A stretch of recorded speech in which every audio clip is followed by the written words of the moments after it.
Live. So we're live. So we're live on both platforms, LinkedIn and YouTube. Hello, everyone. Hello, everyone watching on LinkedIn, on YouTube. You probably know this is a big day for us, project management community on LinkedIn. Many people have been pushing for this since many months.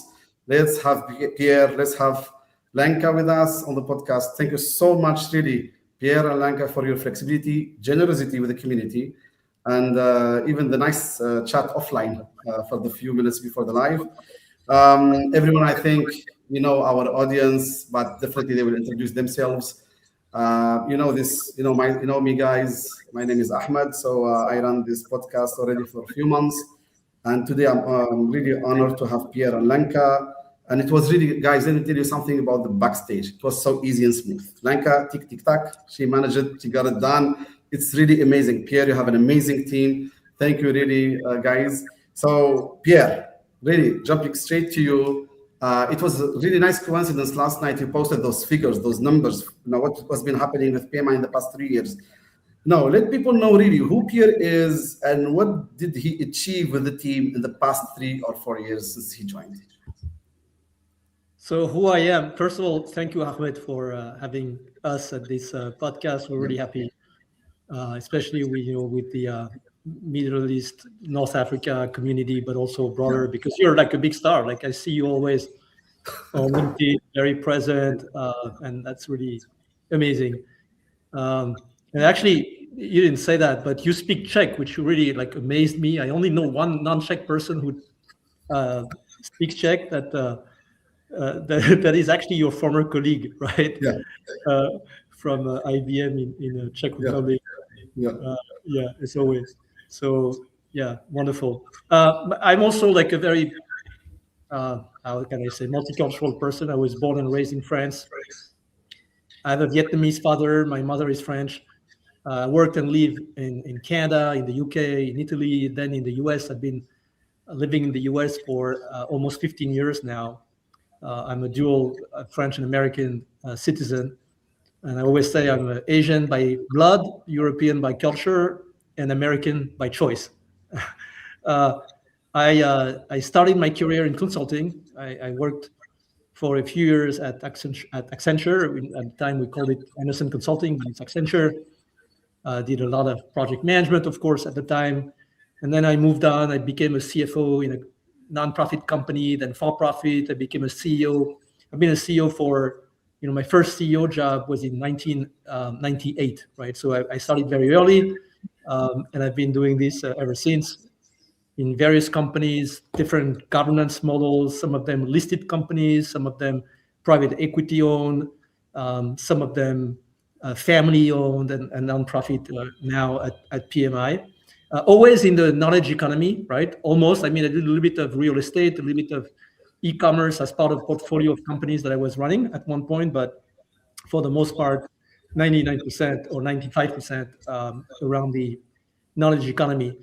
Always about transformations. The agenda was given by shareholders, by boards, were always about transforming the companies that I work for. And in the end, my passion is really about building a strong leadership team that in turn builds strong teams, right? So we have a lot of momentum. We feel momentum, we innovate, and that everybody can find their strengths.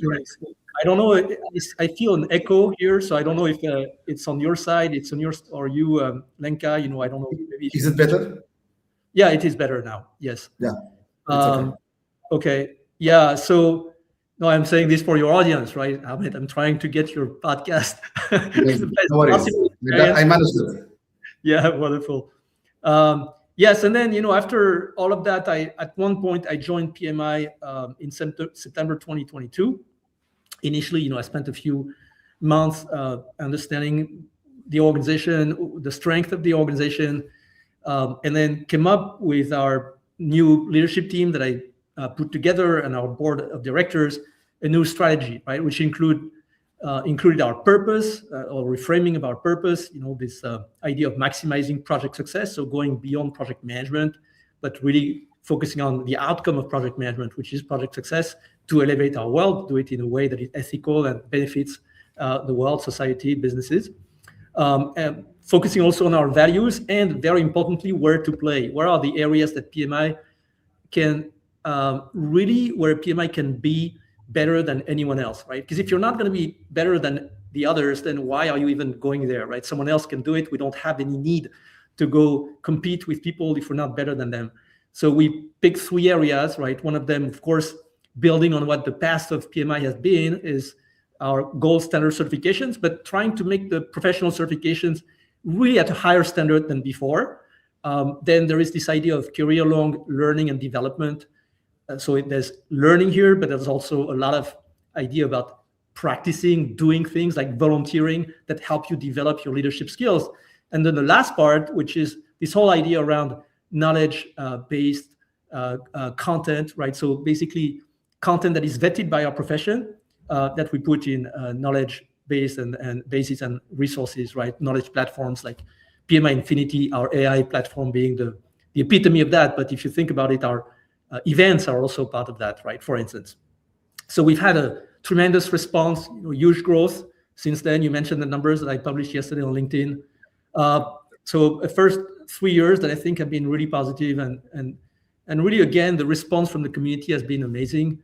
But the biggest challenge now, of course, is AI, right? How is AI going to transform, of course, the world, knowledge work, and obviously our profession? So how do we equip project professionals to lead AI transformation projects? Because this is where you have a lot of work, lots of opportunities from a career standpoint, but also make sure that we also up our game as a profession, adopting AI and also shifting to a different role and a different vision of our role that will also future-proof our profession and have more project success. That's how we came up with MORE, and we can talk about that, but I don't want to speak too much with your first question only. Thank you, Pierre. Lanka, how about you? Really, we would love to hear about you as well. How did you join PMI, who you are, etc.? So, as I was already revealed, I was born in the Czech Republic, so we share a little bit of language with Ahmed, which is really exciting. I used to live in the United States for a few years, and currently I live in France. And yeah, I do not speak French. People ask me often. I'm learning. I increased my Duolingo score recently, but French is very difficult for me. Anyways, I'm a software engineer by education. I have a big passion for technology. I started to work in management consultancy. I think this we share with Pierre a little bit. My first boss, he was leading a practice of an organization that I worked for. He was scouting students at the university, and he helped me to enter the space where I worked for different CEOs and helping them to lead their transformations. So that was very intriguing for me because I really wanted to understand how to run an organization. And because I was working in the Czech Republic, the market is quite small, so it's not that much about being specialist in certain industry. So I always enjoyed to jump across different industries, work for different types of organizations, and it helped me to understand business dynamics and how these external and internal forces intertwine. So very early on, I learned about project management, and I started to even teach and train project management as part of my consultancy practice. And I realized that I really love to drive change and problem solve. So that's something that really gets me excited, problems. I became PMP in 2017, and then I took some other PMI certifications because I was really wanting to learn. I also started to volunteer for PMI. I was one of PMI's chapter leaders in Europe, and I was always very interested in driving cross-chapter collaboration. And as I was chapter president, this is exactly how we met with Pierre, because I was always sharing a lot of comments. And I think that's the reason why we met in 2022 when Pierre joined PMI and was building the new executive team, and we met as well, and I became part of his new team. So currently I work for PMI for about 3 years, and as chief of staff to CEO to Pierre. And I'm covering our transformation agenda, our enterprise program management office, and also our thought leadership team. Thank you, Lanka. This is an amazing journey you and Pierre. Really, I love that. Pierre, there is a question that many people are asking, and it's about the project management profession. Right? I told many of my students that project management is. Oh, I think we lost Pierre, right? Oh, Oh, thank you. he's coming back. Yeah, are you back? Yeah, you're back. I missed your question, Ahmed. Like when you No worries. I told you this. Many people are asking how important is project management in today's world, and I told many people, and I was answering that it's one of the most important professions. So maybe a question to you, Pierre: where does project management stand right now among the most wanted jobs in the employment market? There are multiple angles to your question, but first of all, I want to say that the world needs transformation more than ever. Of course, there is this unbelievable AI revolution. We're not even seeing the beginning of it, right? So it is unbelievable, massive. If you had told me 5 years ago what we would have currently available, I would have thought, that's a dream, but it's not going to happen, at least not during my lifetime, right? And so now this is happening. It's here, and we're at the very beginning, and it's the pace at which things are improving is absolutely unbelievable. I was reading today about the latest model from Anthropic. I think they call it Mythos or something like that. It is so powerful that they don't even want to release it to the public, right? They want to first release it to companies, control the effect, because they're worried about anyone using this and then potentially harming society, right? It's unbelievably powerful. So the world will transform because of that. That's a no-brainer, even more than we think. Energy transition. So we have the longer-term effect of climate change. I think we've been talking about this for a long time. Of course, the sense of urgency has not been strong enough. Like, it's okay, right now we got some people suffer from it, but it's not painful enough for for humanity to actually take it seriously enough. Although unfortunately, once it will hit us in a big way, it will be too late, right? So, but right now we're seeing with all the geopolitical situation, a perfect illustration of why the whole energy supply chain has to be transformed, right? And how the current situation is unsustainable. It's unbelievable that, I was reading that the Houthis right now could block the Red Sea again, and then, the whole, because almost a small, relatively poor people could jeopardize the entire world economy, right? So it's unbelievable how dependent we are in this whole energy ecosystem, energy supply chain, and that has to change and will change, right? So I see a lot of transformation happening around that, and energy also has some covariance in a way with AI, right? And then, of course, all the geopolitical environment that is happening right now, this deglobalization is affecting supply chains, manufacturing, how companies will be organized, where they will invest. So there will be more and more projects. I'm not worried about the demand for projects. Where we got to be careful is making sure that those projects will be led by project professionals, by the people who are currently project professionals. And then, of course, we have to attract people and provide to them the right training, the right mindset, so that they lead with the needs of tomorrow and leveraging the tools of tomorrow. Right now, we're a large profession. We've re-estimated the size of our profession to 40 million people right now worldwide. So that's about 4% of the whole knowledge economy. Am I still with you? Yeah, you are with us. I just made you a bigger screen, if you don't mind. Okay, good. So about 4% of the knowledge economy is our project professionals. That's big, right? If you think about it, software developers in the world, it's about 25 million people. Nurses, 30 million people. Project professionals, 40 million. So that's a lot of people. And it's also a set of skills, project management, that is in constant demand, even outside of project professionals. So I'm not worried about the size of a profession as long as we remain relevant, and as long as we're bringing the value that is needed by companies, by governments, by all the people who are launching funding projects. I saw a report from the World Economic Forum that listed project management as the 12th fastest growing job worldwide. And we're talking about jobs of all kind, right? I think number one was like farmers, right? So we're talking about all professions that are possible, not the 1 billion people who are in the knowledge economy, but the 8 billion people. I mean, some of them are retired, some of them are too young, but you know what I mean? Like in the entire workforce worldwide, number 12. So I don't know how many hundreds of professions there are.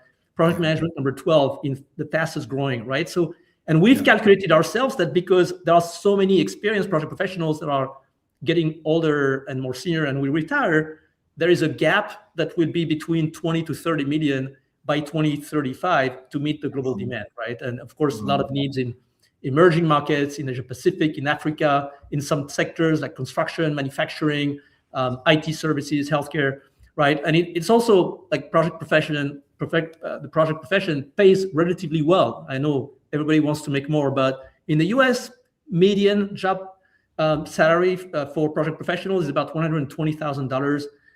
That's not bad, right? So we're seeing like it's higher than the median job, of course, of white collars.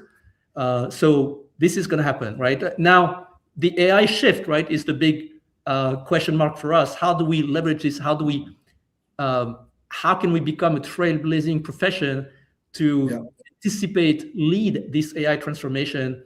Because otherwise, there's a middle management, a war against middle management a little bit right now in many organizations, especially US tech companies.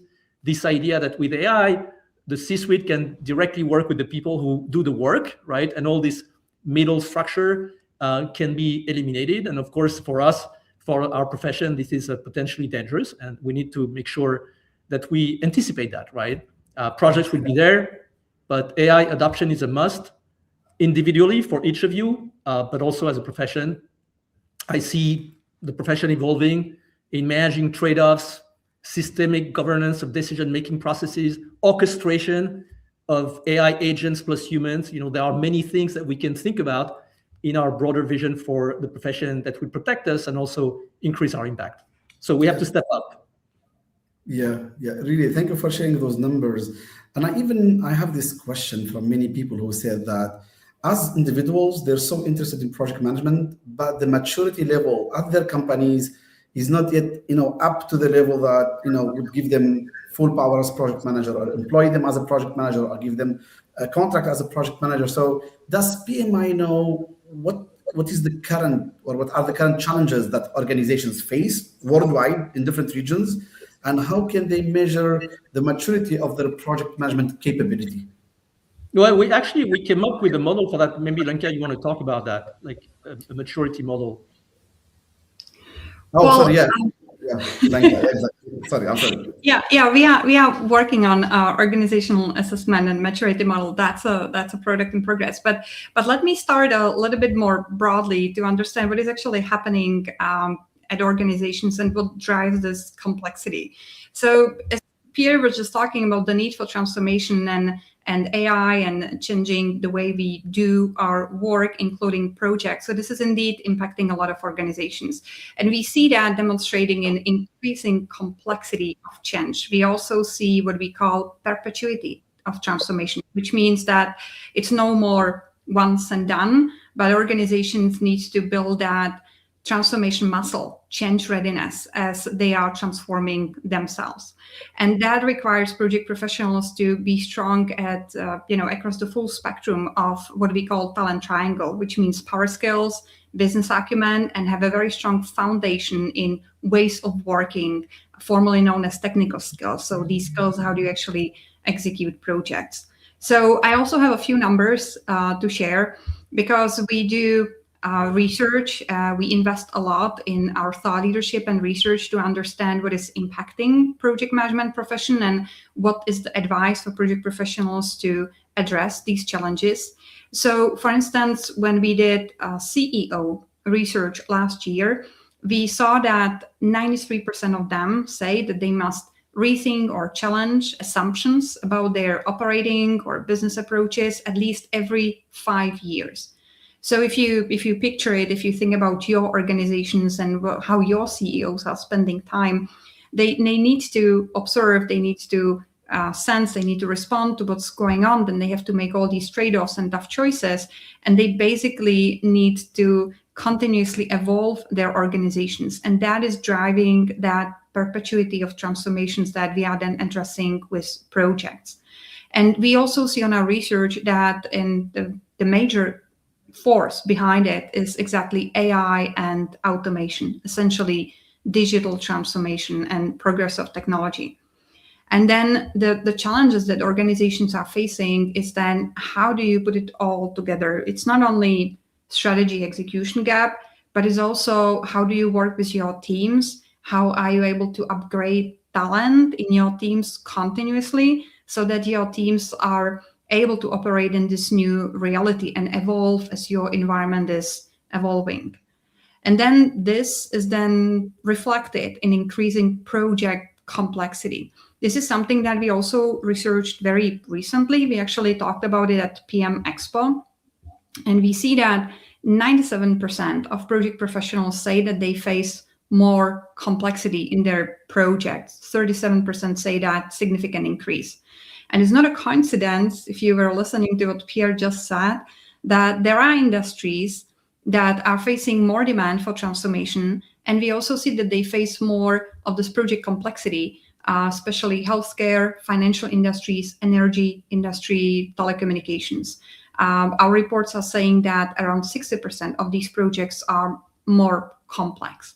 And so when we put it all together, the maturity of project management discipline organizations, how we can measure that or what we are looking for. So there are several aspects. So first, I would start with portfolio management. How are organizations able to manage their portfolios, not just as a prioritized list, like a laundry list? This is what I need to do. That's not portfolio management, but it's really about how can they see and align their change initiatives and projects, align them around that enterprise value outcomes, and really use these projects as investments to help organizations to progress.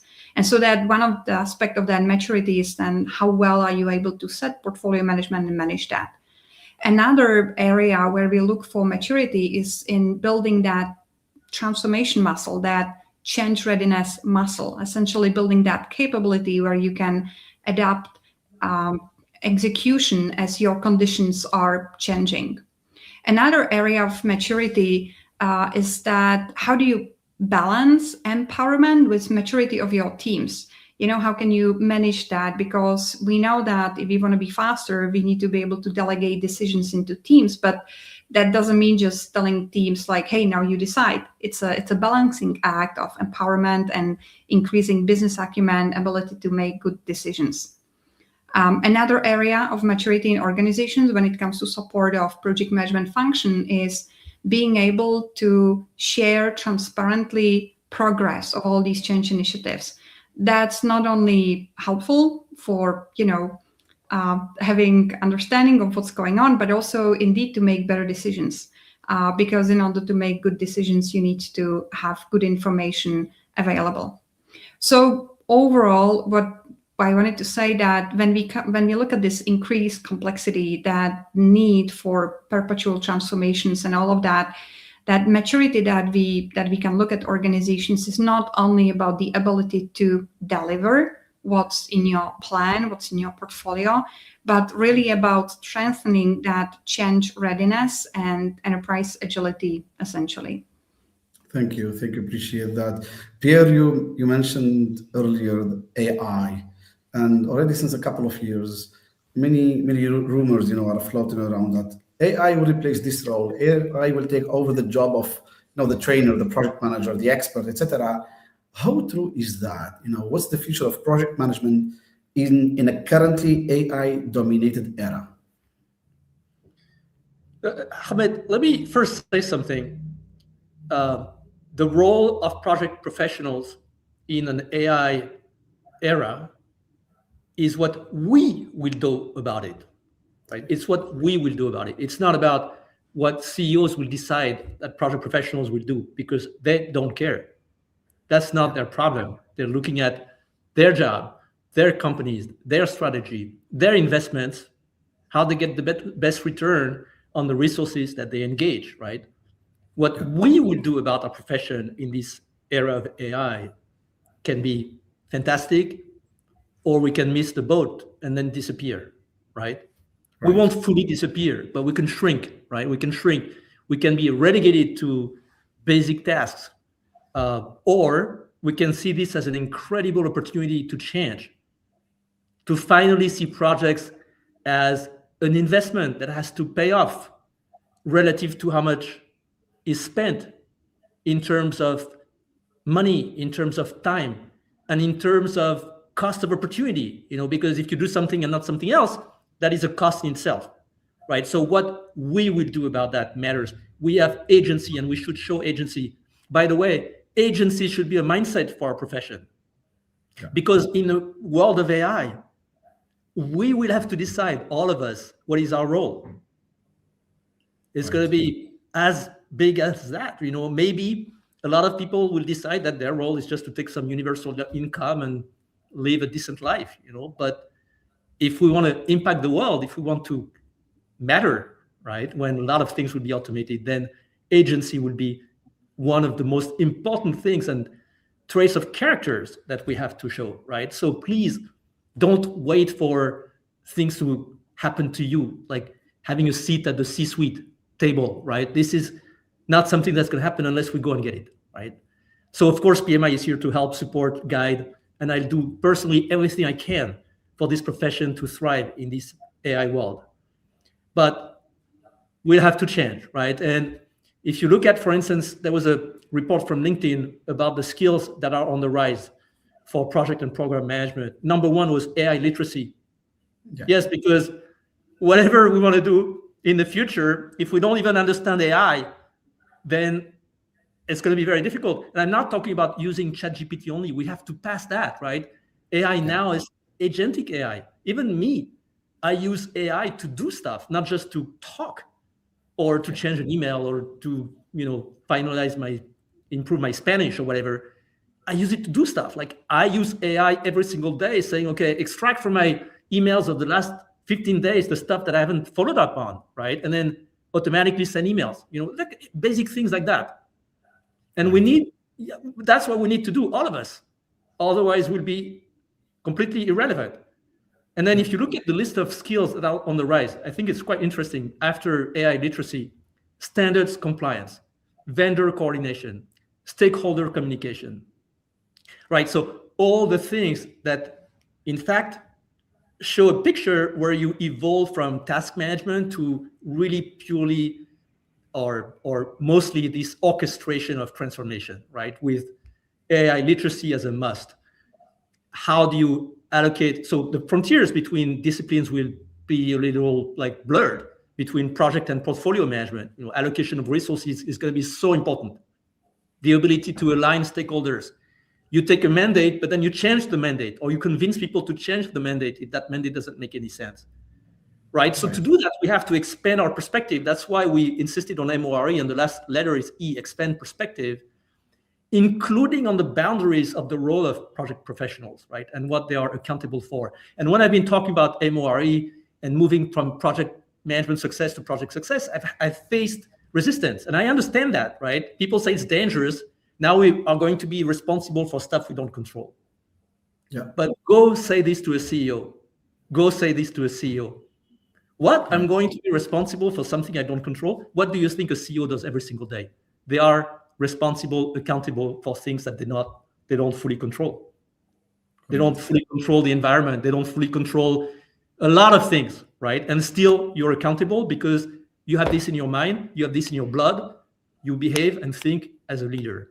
And that's what we need to do if we want to be successful in this age of AI. So adopt AI, use it to elevate project work, let machines do some stuff. Like think about AI not just in terms of, again, communication, but also in terms of doing things. Like you can use easily Claude Code if you like coding. It's like easy. You can even use like Copilot, we use it at PMI. They all have their strengths, and I don't want to spend time on that, but I've been like playing with a lot of these tools.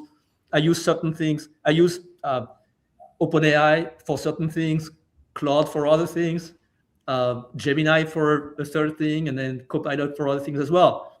All this is evolving very quickly, right? But if you learn to use these tools and practice them, then the gap will always be like, because things go fast, right? The gap will be something you can compensate all the time. But if you wait too much, like in 1 year, 2 years, 3 years, the gap will be so huge, right, that it's going to be hard. So please do that. Adopt tools, experiment, volunteer in your companies. Then you have to lead this AI transformation, right? Software engineers today make so much more money when they are in AI than when they're not. It's the same thing for project professionals. Like if you can lead properly an AI transformation, and that's not just about the technology, of course, it's a lot about governance, a lot about privacy, a lot about change management, right? Because people are scared about AI. And because, to be honest, most companies do not know exactly how to properly AI transform, right? Or lead AI transformation. So volunteer, like there's a complete level playing field here. Like nobody has a recipe, so you have the opportunity to be the best at that, right?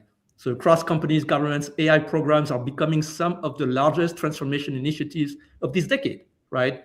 They are major opportunities for project professionals. And then we have to together elevate our profession, right? So bring thought leadership. Ahmed, you do this all the time. You talk. I see people on this chat, like Steve. I see Steve here.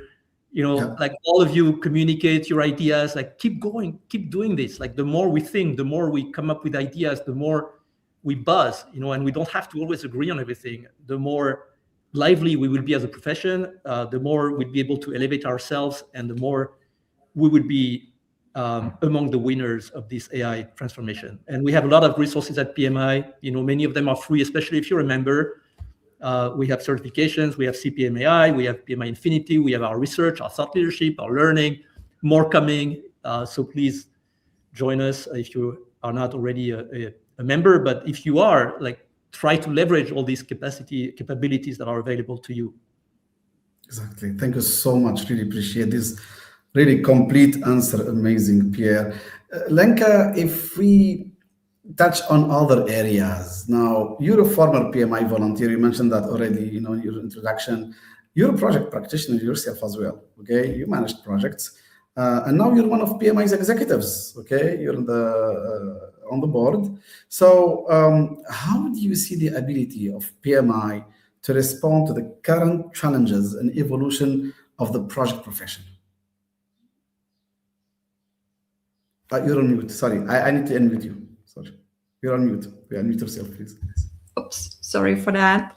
Well, we have all the technology and all these online meetings all the time, and this "you're on mute" still probably remains the most frequently asked question. Anyway, so thank you. So your question, Ahmed, is really great. It's true. I'm former volunteer. I'm current project practitioner, one of PMI's executives.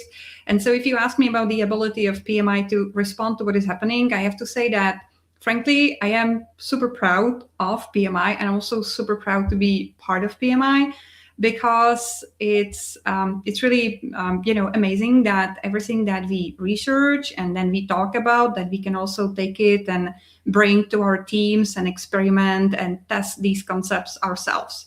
So when I look at PMI, I mentioned that funny story that when I was chapter president, which was until 2022. So I was more on the outside of PMI. So I was observing and I was, seeing what works for me, what doesn't work for me. And I have to say that the opportunity to join PMI as member of the executive team was really, life-changing for me. And as Pierre mentioned, I'm very happy that I was part of that work when in 2023, we were looking and rethinking PMI's purpose and designing the new strategy.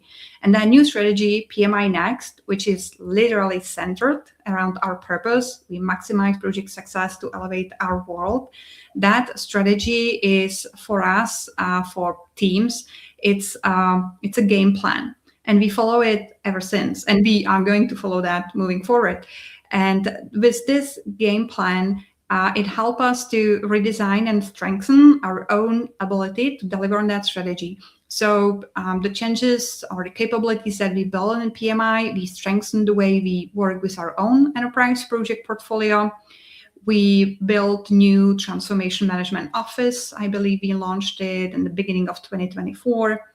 And with the transformation management office, we also launched some of our programs for managers to upskill them and help them to be transformation ready.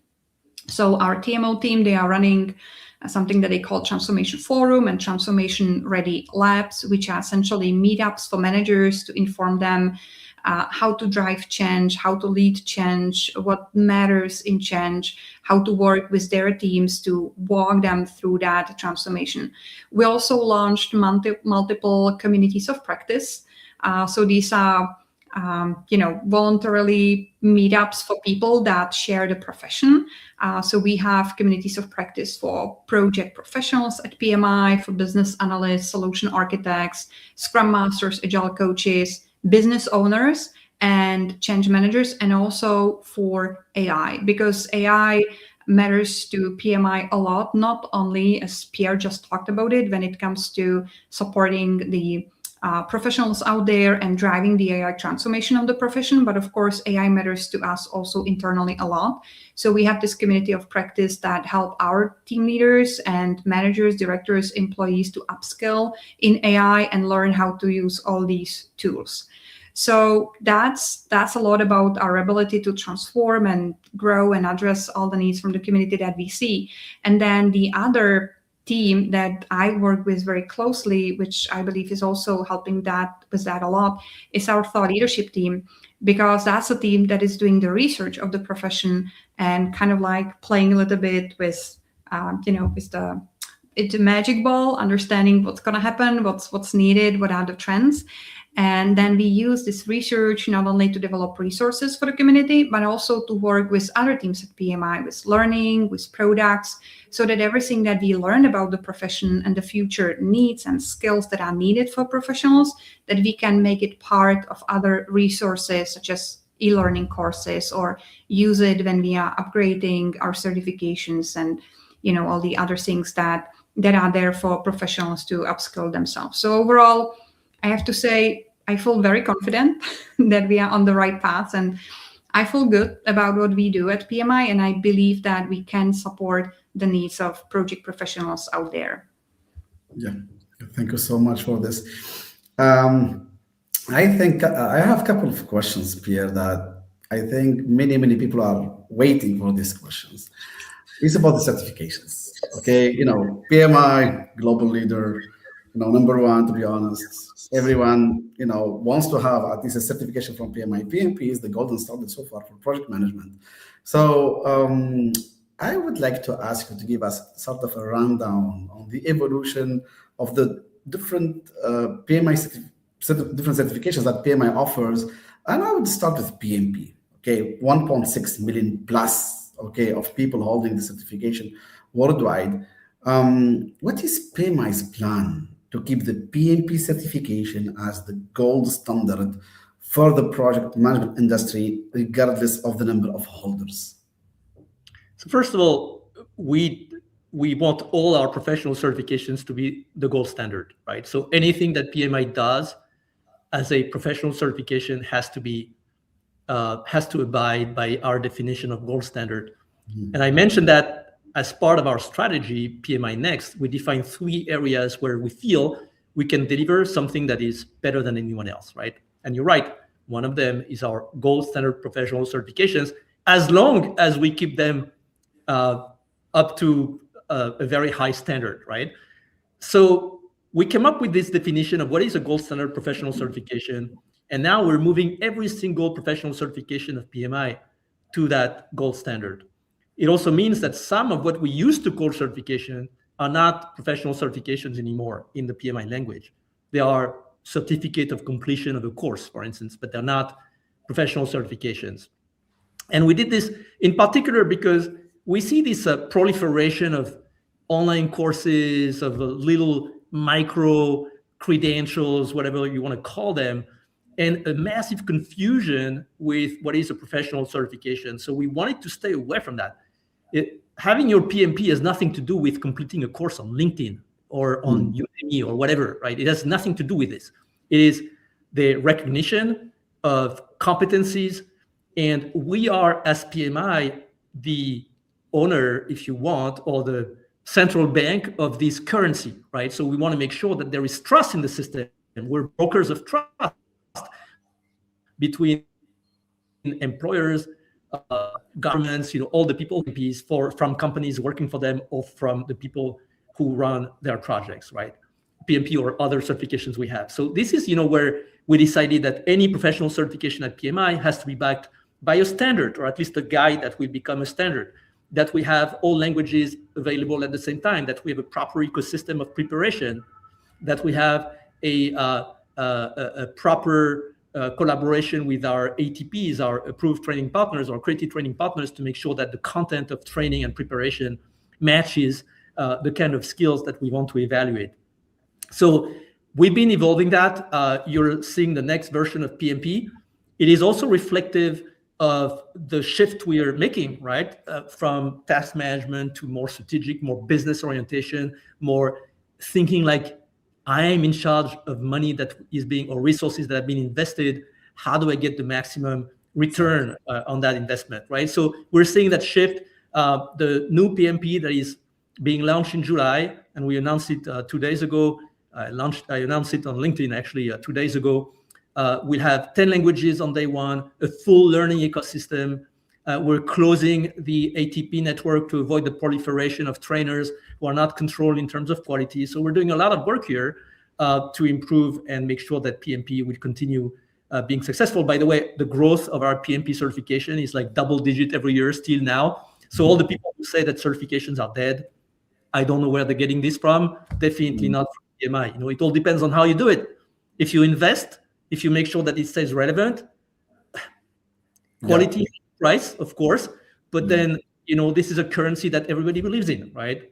Then, as part of our expand your perspective mentality, right, as part of MORE, we did acquire a number of organizations, companies, from PMOGA to Agile Alliance to Cognitica, et cetera.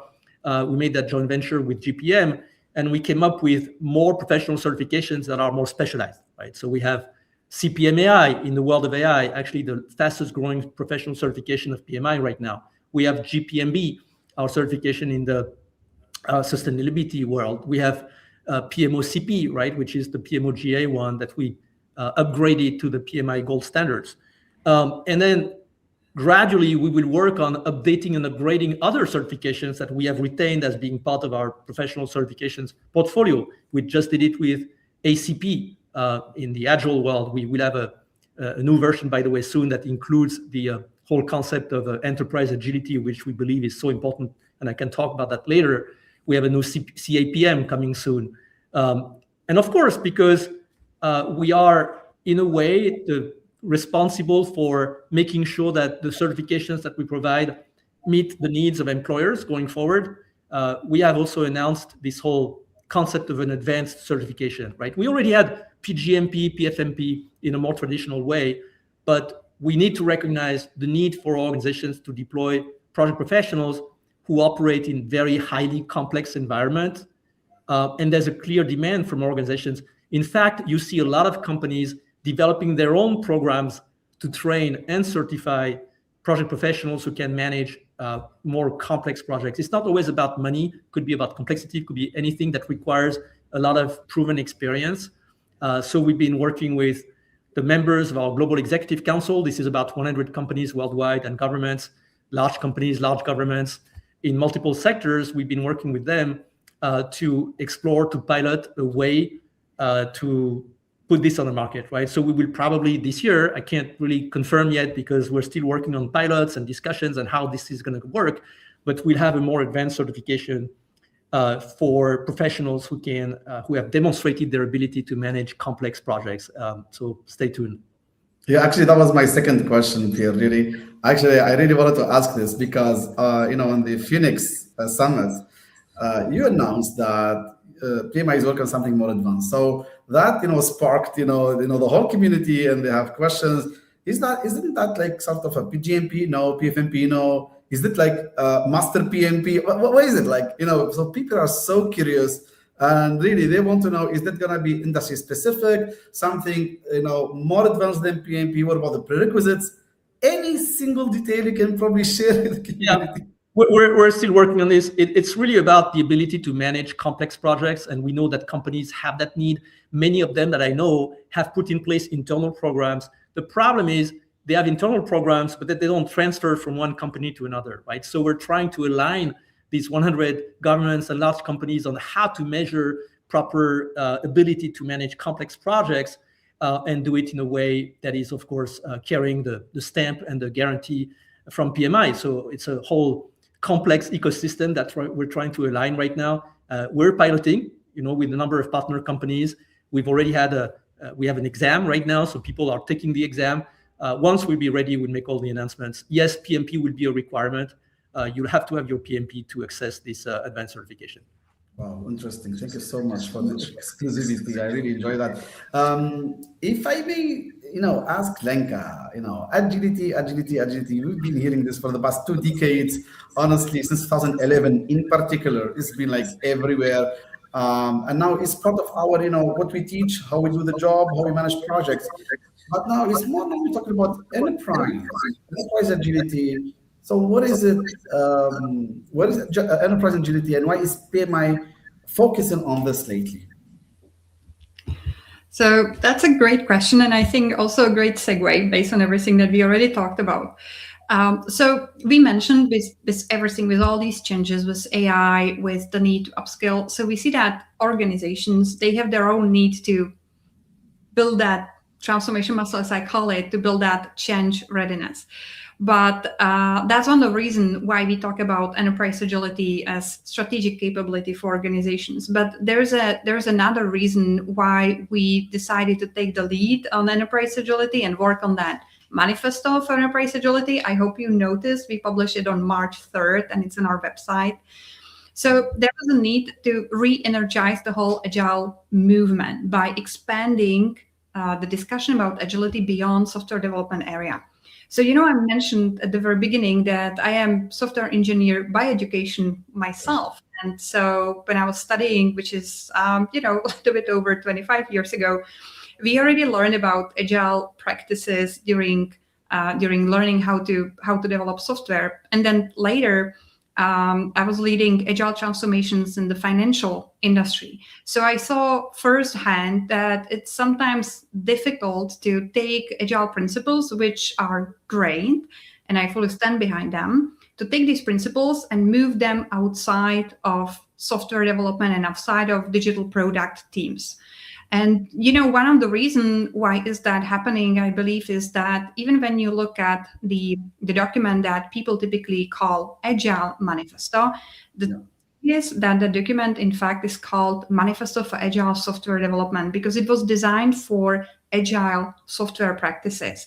And that makes a lot of sense because when that manifesto for agile software development was released, which is around 25 years ago, it was driven by a clear need, a change that was happening in the market, and that was increased demand for commercial software products, commercial software development. But soon, now, 25 years later, we see that software development as a discipline as such is quite disrupted by AI and all these great tools that we have there.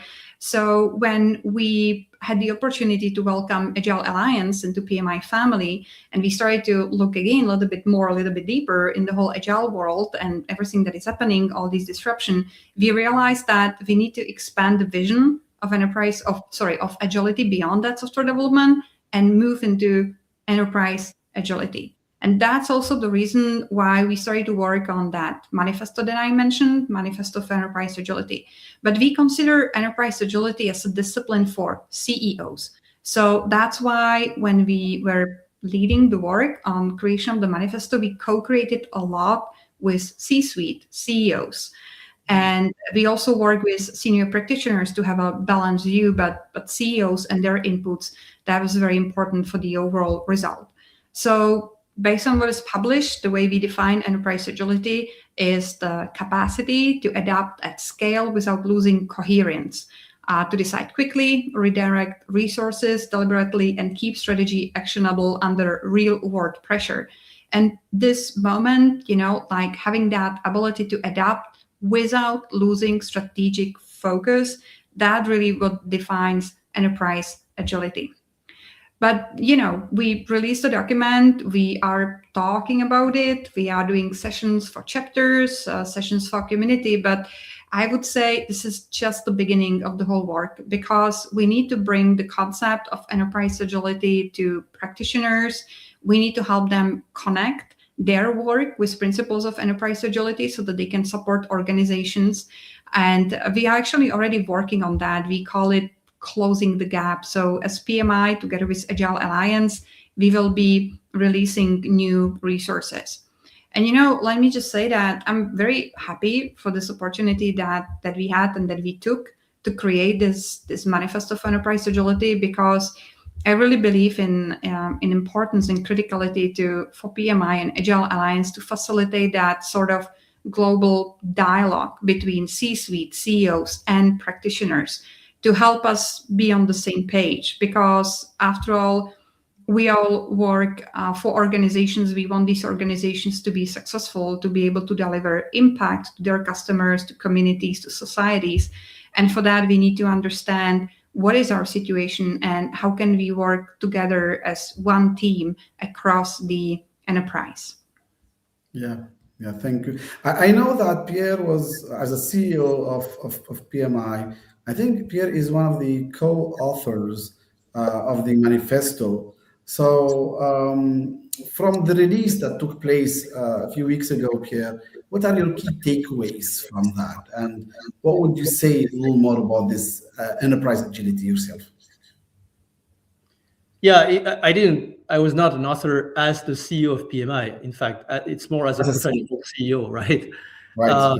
And as a CEO, and I mentioned that at the very beginning of our conversation, you realize that your mandate, the mandate that the board is giving you, is always about transformation. You're not being asked to come to run a company for just running business as usual. Like, it doesn't work that way.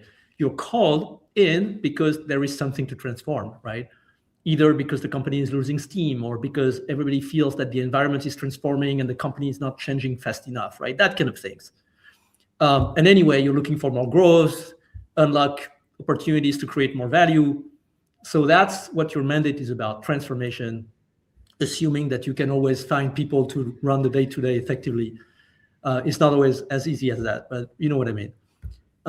At the same time, you got this mandate about transformation, but it's almost impossible to have very strong certainties about the world, right? We don't know what's going to happen. So the best option for you as a CEO is to sort of set the vision, choose the areas where you will build a moat, right? As people say, like a very distinctive competitive advantage that is going very difficult for other companies to be better than you at, right? And to do that, you have to understand your strength. Sometimes see your business differently, right?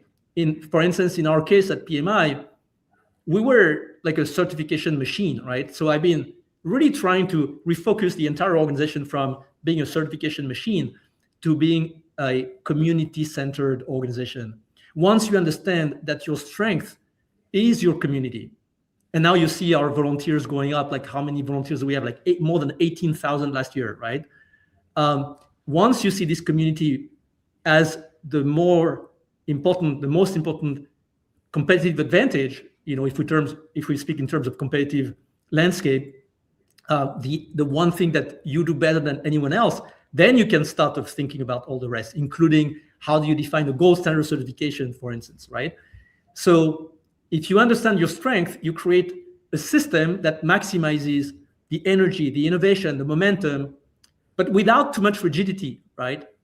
You want your organization, you want your people to then find their ways, have the energy, the creativity to build within this general idea, vision, concept that you have defined of course, not alone, always with other people, your executive team, your directors, consultants that help you, whomever. But in the end, as a CEO, you're responsible for that vision, for that purpose, for choosing these areas where you are going to be the best, right? Now, unleashing all this energy, this creativity, this innovation, this momentum cannot be just about delegating responsibility, right? Because it would be a mess, like it would be chaos. Everybody would go in all directions without accountability, right? So you need to set very clearly the direction, the intent, and then have the right people and culture to create under the constraints that you have defined, and to be defining how day to day they will find their way, right? With this North Star that you have set, and that will increase, in fact, in a way, the resilience of the organization, because it will always go one way or another, find its way to the end goal, right? Now, if you read the manifesto, and I would encourage you to read this this manifesto for enterprise agility that Lenka was talking about, it is actually structured the same way as the Agile Manifesto for software development that was written in 2001. It's made of values and principles. These values and principles, it's like a 2 pages document, right? So I really encourage you to go to the PMI website, type Manifesto for Enterprise Agility, and read it. These principles, it's like when you read almost a sacred text, right? You have to think about it. It's not just like I read it and I'm done. Like it's not a manual. It's not a blueprint. It is something that is supposed to trigger your thinking. And I would like take a few examples, right? If you look at the values, for instance, there are 4 values. One of them is shared enterprise outcomes over functional optimization. That sounds easy, right? Of course, the company's goals are more important than the goals of every single department. But the way we are organizing things in many companies is not like that. Usually, you take the purpose, the objectives, you split it in OKRs, in sub-objectives. Everybody has their own little objective that contributes in a very hierarchical way to the company's goal. But the problem is, if you do that, then people will start focusing on their own area. And in a world that is changing very fast, how do you reallocate resources in that case? How do you make sure that something that may make sense at the moment when you define all these small objectives still makes sense when the environment is changing, right? So your ability to define, for instance, incentive systems that are more collective than before, and the culture where people remain accountable, but at the same time, collectively responsible for the ultimate goal is what matters, right? If you want to implement enterprise agility. Now, if you go to, I got more examples, right? We have 9 principles as well. So 4 values, 9 principles. One of them that I love, is move authority to and decision-making to where value is created. So what does that mean, right? It doesn't mean that the C-suite doesn't make decisions anymore. That's not what it means. It means make sure that the people who in the end win the argument will be the people who understand the needs of clients and customers and consumers and be on the front line. You can't be, and very often in many companies, it ends up being different because the people who own governance systems are not in the front line, right? So if you don't pay attention, the people making the decisions are not the people who are actually close to the market, right? And that's what you need to change if you want to be agile. And it's difficult, right? But it's super important. Right. Those are 2 examples. I encourage you to read it. Actually, I just landed in Paris. I'm currently in my Paris home. I landed in the afternoon because on Thursday, we have an event with a number of CEOs here in Paris where we'll talk about enterprise agility, what that means, and show that PMI and our profession, project management, is really able to think about the future of how enterprises are run, are led on a CEO level, right? Not just on a project management level. And that's really important for us and for the profession. Thank you. And thank you really for being here. I know you're tired from the flight, but I just have a couple of more questions, really. I won't take long. Lenka, really, I have this hot question, to be honest. It's really hot. Social media is the new reality. Like, since 2008, 2006, it's the new reality. PMI is available on cross platforms, okay? It's very active on different platforms, but LinkedIn, I think, is one of the most important platforms because we noticed that how Pierre, is active, how PMI, is active, kind of news. So the straight, question to you is, what is the importance of the LinkedIn community for PMI's growth and future? So I think you answered that question. The importance is huge. And by the way, let me do a shout out to our marketing team. They just managed for us to reach over 2 million followers on our LinkedIn account. By the way, we are still open for more followers. So if you are not following our LinkedIn page, come on, do it. You will make us very happy. Now, without joking, yes, obviously, it's very important for us because LinkedIn is professional networks, professional social media. So that's a platform where we share our thoughts, where we share our thought leadership, where we interact with you. For me personally, LinkedIn is like a sounding board. I can tell you I'm always a little bit nervous before I post something because I was like, what people are going to say. And then I'm just excited to read comments and see what people think, how they react, how they elaborate on what we share. So it's a great feedback from all of you. So if you are reading our posts, commenting on our posts, thank you for that. And please keep doing it because we love to see how you respond to our work. As we are an organization that works for you, for the community, that the feedback from you is very important for us. Thank you. Thank you so much. And probably I have, question, about the future to Pierre. So 2026, 2030. I'm sure PMI has got a lot of plans. You talked about that, the last 2 days in your post, Pierre. So what is PMI's vision and roadmap for the next 5 years, probably 2026, 2030? If you would unmute yourself, Pierre, please. You're on mute, sorry. We're not changing our vision, our purpose, this shift to project success from project management success, same vision, same purpose, even the same areas where we want to build unique competitive advantage in a way, if you speak in terms of like strategy, areas where we feel we can deliver things that nobody else can deliver on. Gold standard certification that are the absolute universal reference in the market worldwide in all sectors. Career-long learning and development opportunities. It's learning, it's experience through volunteering, and then community-based resources and knowledge platforms, right? That's PMI Infinity, our AI tool, and all the things we're doing in terms of making sure that, and there are many new ideas coming, right? Mentoring on a global level, all of this supported by AI that we're thinking about. Vision is the same for PMI. Vision is the same for the profession, elevate itself. And I explain why, because of course, on one side, AI is transforming the profession so much that if we don't pay attention and if we stay focused on pure task execution, then our profession will shrink. So we have to move up the scale. We have to think more broadly. We have to lead. We have to really see projects as an investment that we are accountable for. And the second thing is because when you apply MORE, we've demonstrated this through our research and thought leadership, then project success actually increases. And why are we project professionals? If it's not to increase the outcome, the success of projects, right? We have to have this ambition, and that will protect our profession. We just ended a 3-year cycle. Like I mentioned, I joined in September 2022, so 23, 24, 25. Our revenue used to grow from 1% per year on average when the GDP was growing by 3.2%. In the last 3 years, right, before I joined, so 2019, 2020, 2021, 2022, 1% growth on average for a GDP growth worldwide of 3.2. GPT growth the next 3 years, 23, 24, 25, was the same, like 3.3% growth.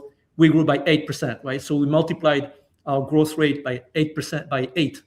Outside of China, we went from plus 4% growth on average to plus 12%. Membership has grown by 10% in the previous 3 years period, 16% in the 3 years since 2020, January 1st, 2023. Chapter membership was down 9% in the 3 years leading to 2023, and 55% up in the last 3 years. Volunteering, I mentioned our community is so central to everything we do, plus 10% between 2020 and 2022, plus 68% between 2023 and 2025. Our ATP network grew by 60% from January 1st, 2023 to December 31st, 2025.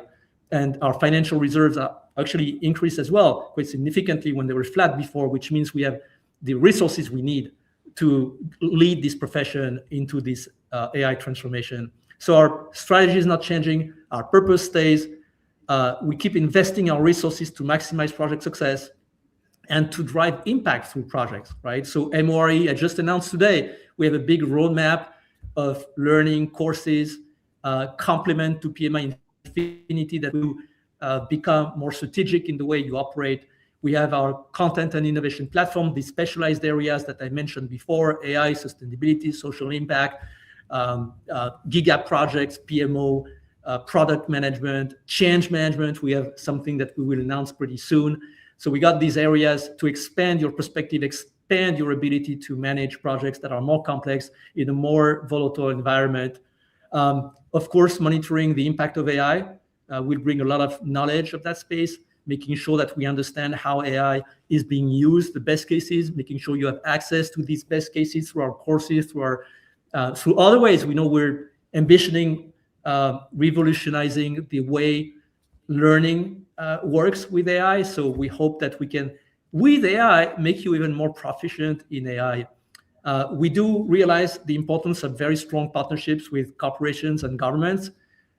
So we are, in fact, we're putting more investment in that, like making sure that we are getting closer to the decision-making level. I was mentioning this event we're having in Paris in 2 days, but we will have some like this worldwide about enterprise agility and hopefully about other topics as well. In 2026, we're also trying internally to strengthen our capability. You know, we've launched a lot of initiatives.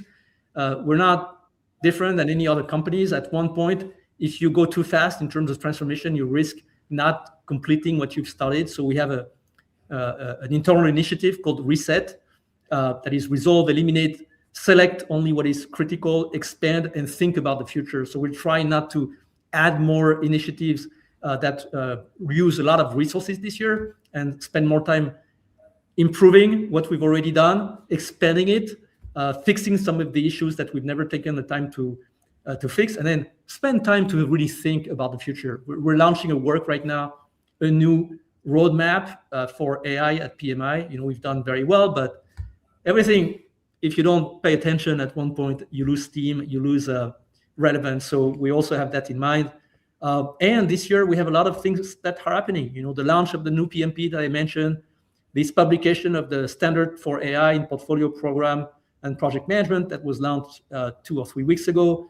We have the new digital learning platform that companies will be able to use. We have all these MORE courses and upskilling bundles that are coming between now and the end of 2027. We have advanced courses for AI now applied to project management because initially they were more basic. We have some giga project specific courses coming. We have a new course for sustainable project management. We have new security measures that we're implementing for PMP to make sure that the people who cheat will find it very difficult to cheat and will be revoked, as we've been doing, of course, over the last 2-3 years a lot. We're closing the ATP network. We're translating, like I said, all our gold standard certification and preparation material in 10 languages on day one. We're launching a version of Infinity that will include project teams, not just for one person, but the whole team can use Infinity together. We have like a lot of things that will come also in terms of our websites. We have this idea, of course, I don't know if you're aware of that, but we've implemented something called single membership. So if you become a member of PMI, then automatically you are also a member of a chapter. We have completed this move by the end of 2027, and we're working on, okay, now that we have that, how can we make the experience of being a member of PMI something really exceptional, right? You're a member of PMI in Tunisia, but you have access to all resources, to all the skill set, the expertise that is worldwide very easily, right? In all languages that you want. So we're working on that. We have so many initiatives coming up. You won't be bored by PMI. I can promise that. Amazing. Really, I can see the comments from the community. They're amazed. Guys, on the community, thank you so much for really being here for us. Pierre Lanka, merci. Mots. I say thank you in both languages. I really appreciate that. I can see the engagement of the community is amazing. And I'm sure a lot of people will watch the recording. So thank you so much, really, Mr. President, Madam Chief of Staff, to the CEO. Thank you, everyone in the community. Of course, PMI, our members from the PMI will try to answer some of the questions as soon as possible. You know how busy they are. Now, Pierre, Lanka, I definitely give you the closing word. Pierre, if there's anything you want to say to the community, and then also you, Lanka. Yeah, we're doing this for you. We want our profession to be recognized, and this is going to be happening if we're able to have more impact on project success. In the end, if you're associated with the failure, no matter how great you've been in doing your job, you will still be associated with failure. So we have to own it. We own our future. And I think if we're optimistic, this whole AI transformation and the other transformations that are happening right now will mean more projects, more opportunities. And if we have the ambition, the energy, the agency, we'd be the big winners of this whole world transformation. Great. Thank you so much. Lanka, to you now, if you want to close. Yeah, but there was something very interesting, if you could hear it in this podcast, when Pierre talks about what we're doing at PMI internally, this transformation, building our own muscle to deliver, execute, clean up all the loose ends when we change something, and so that we don't cause more friction for our teams. I think, as Pierre said, we are exactly the same organization as any other organization. So when we talk about internally how we are working with you, the profession, our main customer, that's the same. We need to be like any other organization, continuously working on our own enterprise agility and on our own close connection with you, the profession. So first of all, Ahmed, thank you so much for organizing this, because any touch point with you, people, professionals, is very helpful for us, because it helps us to understand what the you need, so that then we can go in PMI home, essentially, and start working on that. So keep this connection, keep this feedback, keep this communication going. Thank you for that. Thank you. And we never considered ourselves as your customers, but rather as part of the PMI world and the creators. Really, really. Thank you so much, everyone watching. Thank you so much. So we will be ending the stream. So we hope to see you again, everyone, soon. Pierre, merci. Lanka, and have a nice Merci day. à toi, Ahmed. Thank you. And thank you to all of you who attended this amazing live podcast. Thank you. Merci. Thank you. Bye. Goodbye.